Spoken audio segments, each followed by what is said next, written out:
In October 1830, John James Audubon wrote in his journal, "As I awoke in the morning and continued the whole day long, so full was my mind of birds and their habits that in my sleep I continually dreamed of birds."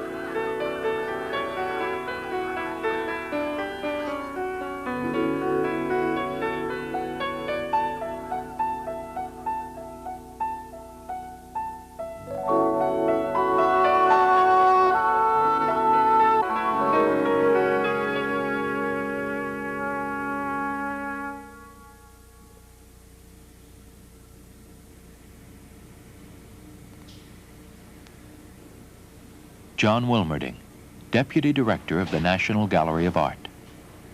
John James Audubon is doubtless the most admired and popular artist of American birds.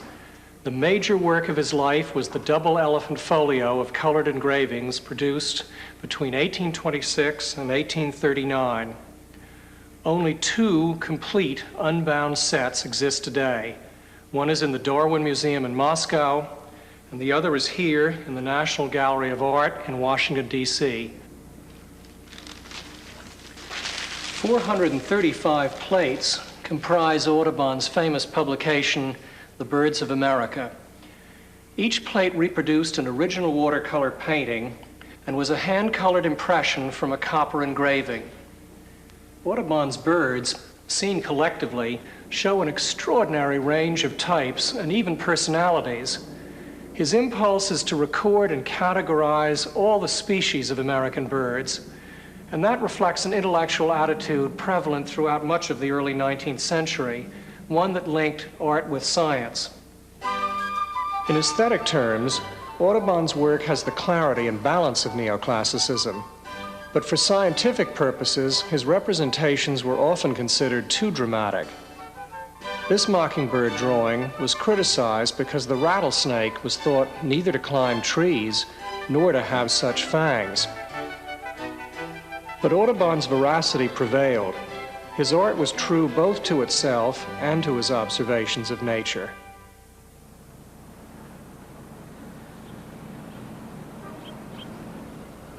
Today, in Upper Manhattan, on land that Audubon once owned, now Trinity Cemetery, a monument marks his gravesite. To the artistic, literary, and scientific worlds, he left a unique legacy and an imperishable name.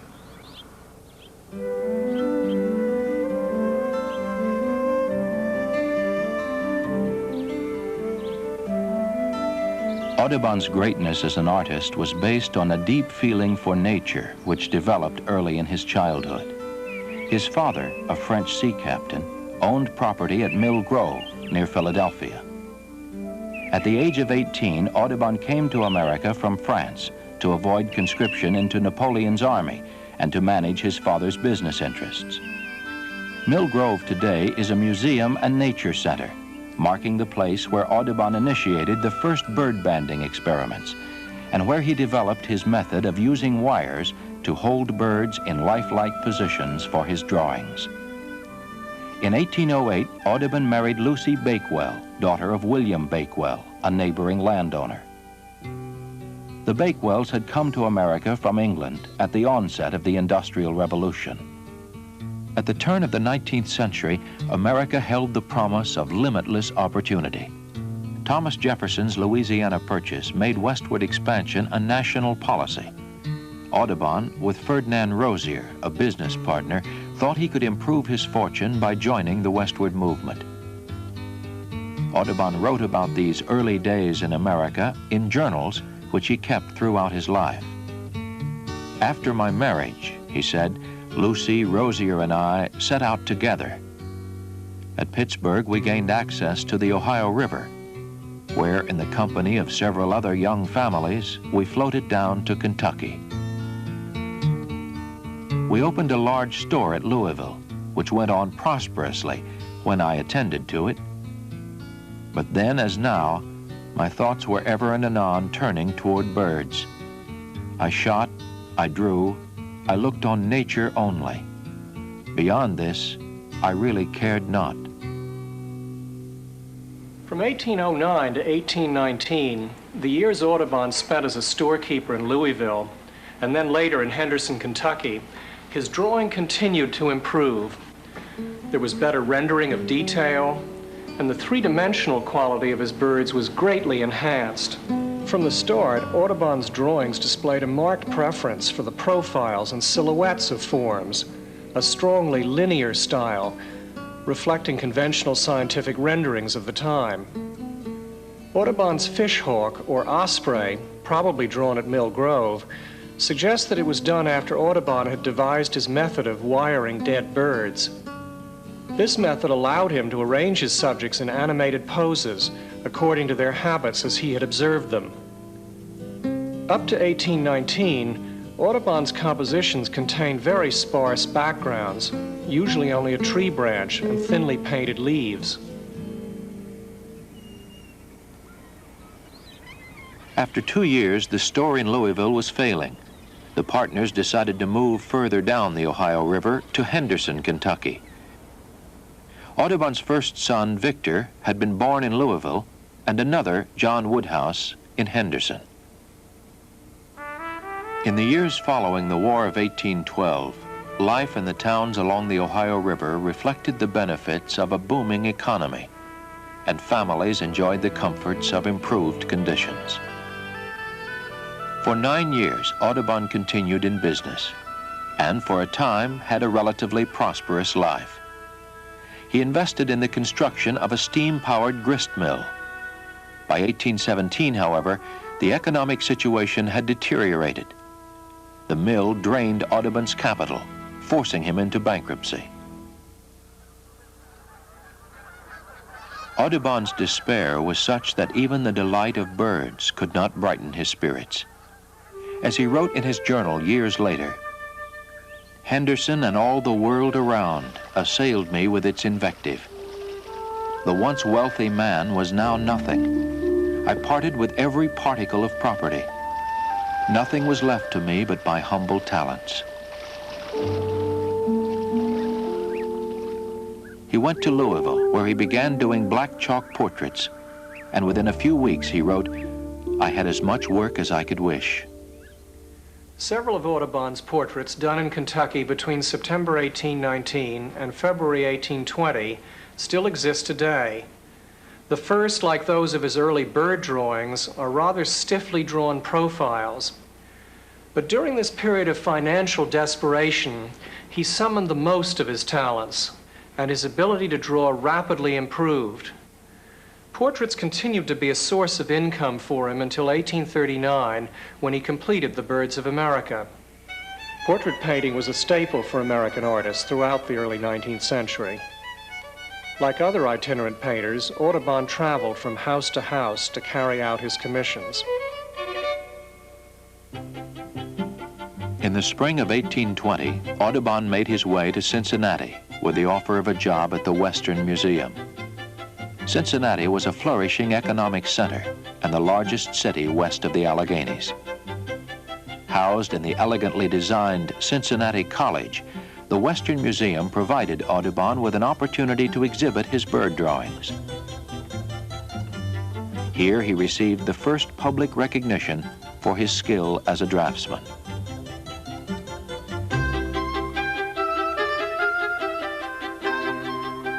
Audubon had been hired to help prepare displays and to work as a taxidermist. America's first museums, although focused upon the natural sciences, included many other academic interests. Drawing was considered one of the most useful of all the fine arts, and for several months Audubon gave lessons in Miss Deed's School for the Ladies of Cincinnati. From this time until 1826, the artist relied upon teaching and drawing portraits to support his family. But he never neglected drawing birds. Audubon had gone to Cincinnati as a failed businessman. There he took stock of himself and gradually came to an inner realization and firm resolve. "I concluded," he wrote in his journal, "that perhaps I could not do better than to travel and finish my collection of the birds of America."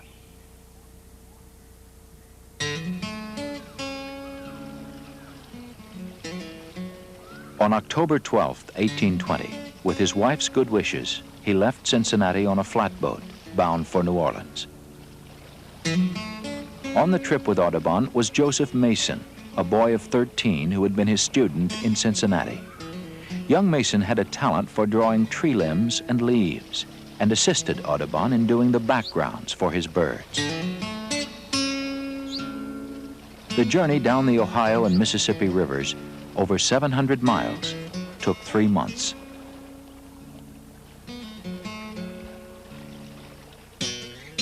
Below Natchez, the artist noted, the landscape gradually became lower and flatter and brighter in the country of large and wealthy plantations.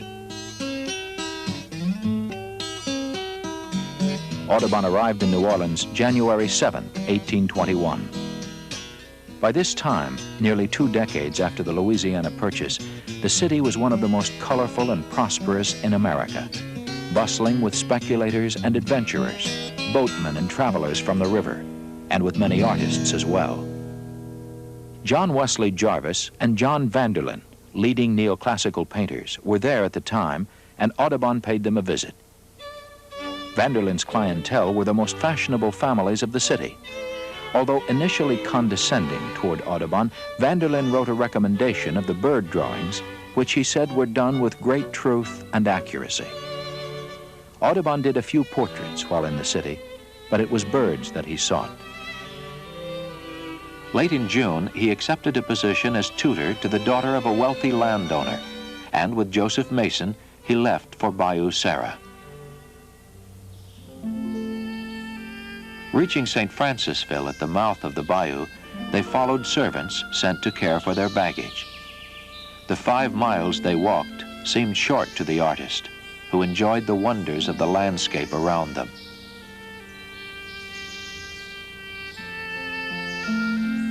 In the 19th century, Oakley was one of many large plantations stretching from New Orleans to Natchez. Audubon recalled that it was a hot, sultry day when he arrived.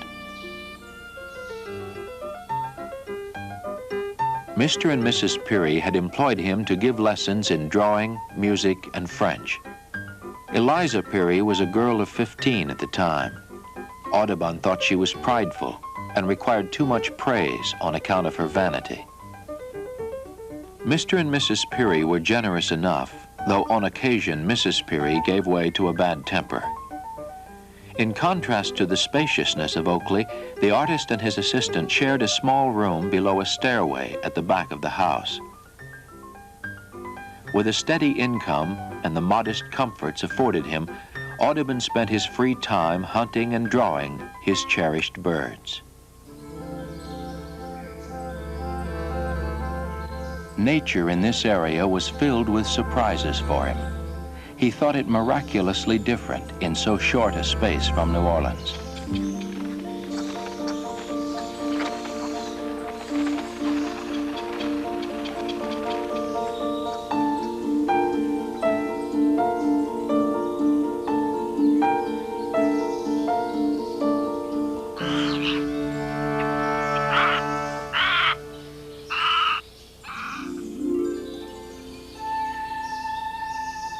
With Mason's help in rendering plants and flowers, Audubon produced some of his most beautiful drawings.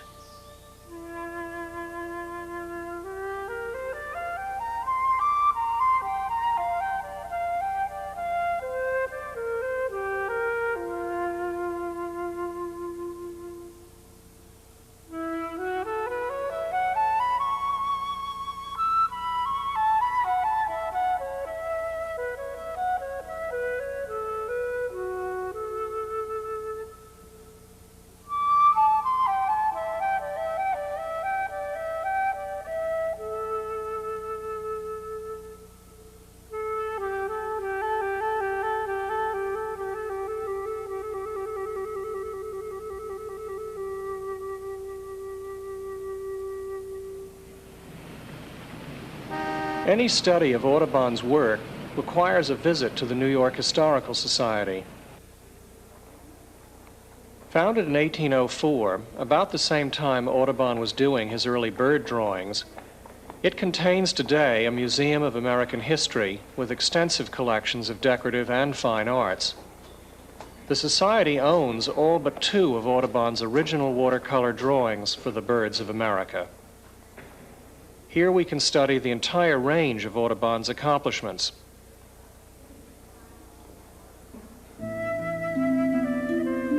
In Louisiana, Audubon made the greatest improvement in his techniques, and his compositions became more elaborate.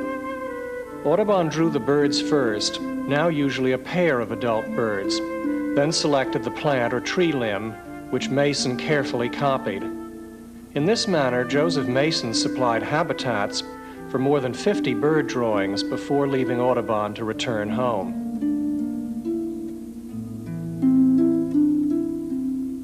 In the arrangement of pairs of birds, the pictorial quality of Audubon's drawings became at times very dramatic. From 1822 onward, Audubon showed a mastery of design in harmony with the neoclassical sensibilities of his time.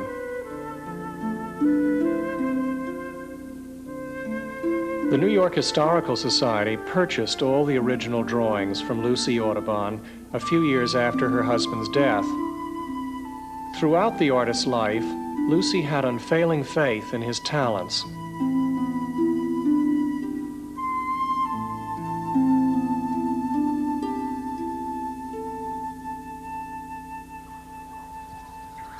Audubon's wife joined him in Louisiana, where she established a private school at Beechwood for the Percy family and other children from plantations in West Feliciana Parish. With her support, Audubon carried on his search for birds in the bayous along the lower Mississippi.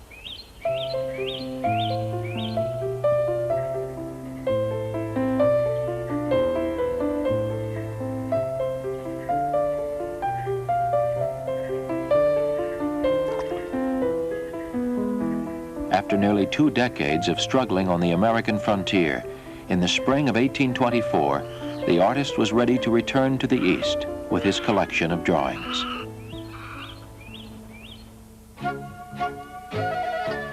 Throughout the 19th century, Boston, New York, and Philadelphia were the centers of art and culture in America. Here, Audubon was a stranger, but he was determined to have his work recognized in these circles. On April 5th, he arrived in Philadelphia, and a friend, known years earlier, introduced him to the leading artists and scientific men of the city. Audubon met Thomas Sully, who approved of his drawings and gave him encouragement. Others, however, were severely critical.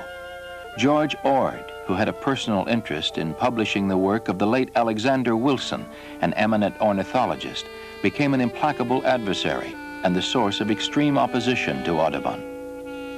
Without hope of obtaining a publisher, he left the city, uncertain about his future.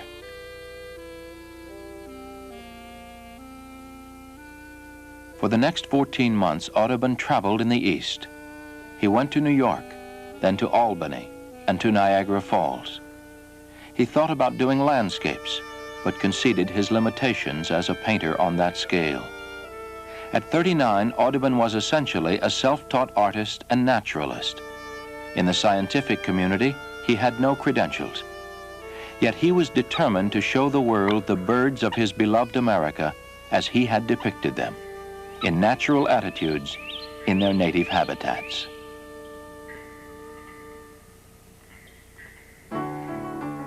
Back in Louisiana and reunited with his wife, he relied again on teaching to raise money. He gave lessons in drawing and French, and organized a dancing class for couples from the plantations near Beechwood. With Lucy's savings and the money he had raised, he booked passage on a cotton schooner and left for England.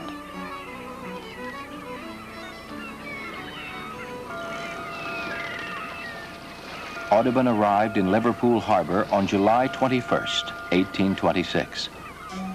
He carried a letter of introduction to William Rathbone, whose support aided the artist in gaining acceptance and recognition. An exhibition of his drawings at the Royal Institution opened on the 1st of August. That day, over 400 persons saw his paintings. As Audubon's reputation grew, he was invited to join the Wernerian Society at the University of Edinburgh. While in the city, he met William H. Lazars, an eminent engraver. Lazars agreed to begin work on Audubon's book, The Birds of America. Audubon's magnetic personality was enhanced by the exotic frontier attire that he continued to wear while in England, partly as an attraction to gain subscribers for his publication. With the engravings in process, the task of raising money to pay Lazars required new energies. During this period, the artist wrote hundreds of letters to carry on the business of his publication, not forgetting his wife, to whom he sent long, detailed accounts of his progress. At Greenbank, the home of the Rathbone family, he made a sketch of himself inscribed, "Almost Happy."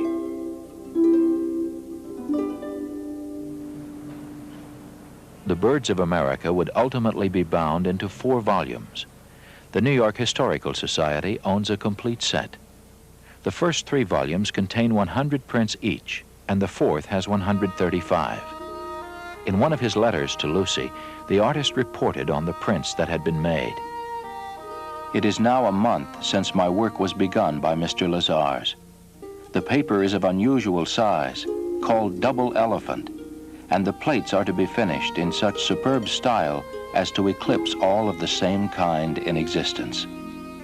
The first is the turkey. This painting has been chosen to prove the necessity of the size of the work. The smaller drawings on the large sheet have a fine effect and an air of richness that I think must ensure success.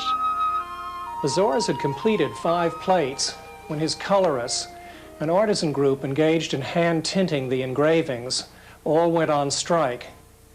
Audubon, who was in London at the time, arranged for the work to be carried on by another engraver named Robert Havel. Havel then continued for 11 years as Audubon's printer. The quality of the reproductions of Audubon's original drawings deserves particular recognition, for Havel was a gifted craftsman, continually challenged by Audubon's requirements, and the works he produced are superb examples of the engraver's art.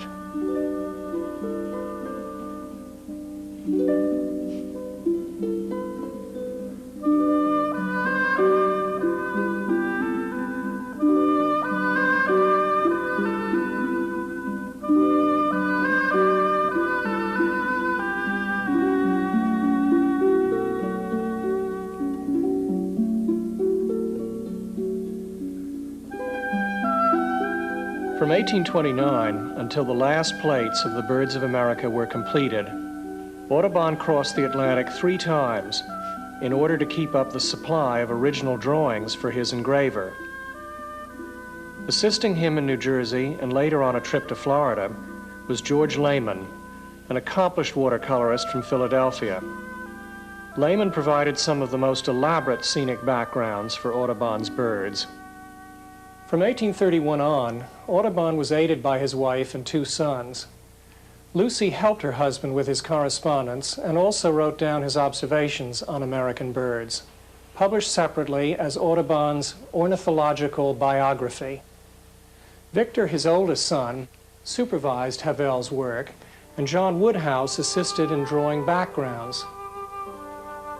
With the publication of the Double Elephant Folio, Audubon's fame as America's leading artist-naturalist was at last securely established.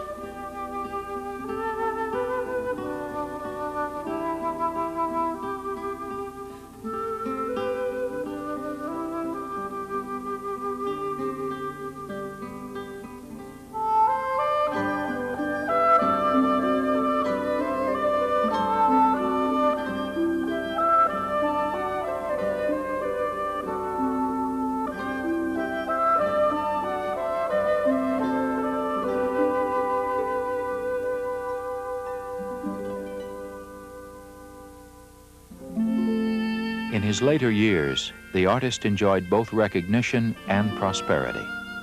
He purchased 30 acres on the Hudson River in Upper Manhattan, called Minnie's Land, in reference to an endearing name for his wife. Between 1840 and 1844, with his sons as partners, he published an octavo edition of The Birds of America. In 1843, Audubon made a final journey to the west, traveling by steamer to the mouth of the Yellowstone River, where he sought the last herds of buffalo for his publication of The Quadrupeds of America.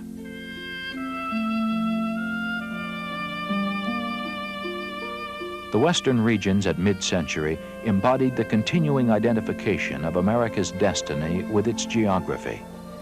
Audubon's last expedition took him to the very sites that would be the focus for a new generation of American artists. Science also provided them a framework for their observations. Audubon's legacy was to have infused such observations with a sense of nature's grandeur.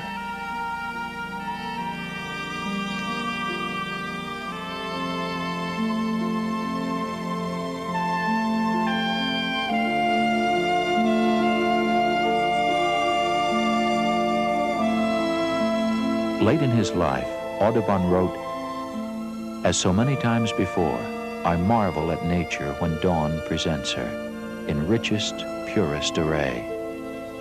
Then I am full of desire to comprehend all that I see."